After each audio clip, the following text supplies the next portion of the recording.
జిల్లాలోని 50 డివిజన్లలో ఒకటైన 4వ డివిజన్ ఇన్ఛార్జ్ ఆర్వి రమణార్ మాట్లాడుతున్నారు. ఆంధ్రప్రదేశ్ రాష్ట్ర మాజీ ముఖ్యమంత్రి వైఎస్ జగన్మోహన్ రెడ్డి గారి జన్మదినం పురస్కరించుకొని ఈరోజు 4వ డివిజన్లో వైఎస్ఆర్ కాంగ్రెస్ పార్టీ కార్యాలయం నందు ఘనంగా ఆయన పుట్టినరోజు వేడుకలు జరుపుకోవడం జరిగింది.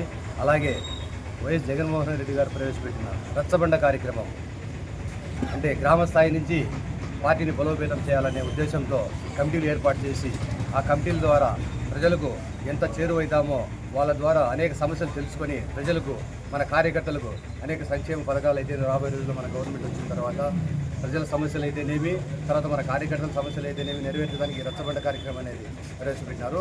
ఆ రచ్చబండ కార్యక్రమంలో ఒక డివిజన్ నుంచి 156 మంది క్లస్టర్ 1 క్లస్టర్ 2 అని 2 సెక్షన్లుగా విభజించి దాన్ని 78 మంది కార్యకర్తలను అధ్యక్షులు మెయిన్ అధ్యక్షులు 15 మంది తర్వాత 9 మంది అనేక అనుబంధ సంఘాలకు సంబంధించిన అధ్యక్షులను ఏర్పాటు చేయడం జరిగింది. ఆ కమిటీలో భాగంగానే ఈరోజు ఈ రచ్చబండ కార్యక్రమం కమిటీని కూడా 152 కమిటీలు పూర్తి చేసుకొని ఈరోజు రచ్చబండ కార్యక్రమం జగన్మోహన్ రెడ్డి గారి జన్మదినాన్ని పురస్కరించుకొని ఆయన కానుకగా ఈ డివిజన్ నుంచి కట్టుబడి జగన్మోహన్ రెడ్డి కృషి కోసం ఆయన ముఖ్యమంత్రి అయ్యేంత వరకు నిరంతరం పోరాడతామని చెప్పి ఈ 4వ డివిజన్ నుంచి మా ప్రజలైతేనేమి మా కార్యకర్తలు అయితేనేమి మూకుమ్మడిగా ఒకటి ఈరోజు ఆయనకు శుభాకాంక్షల ద్వారా తెలియజేస్తున్నాం. జై జగన్.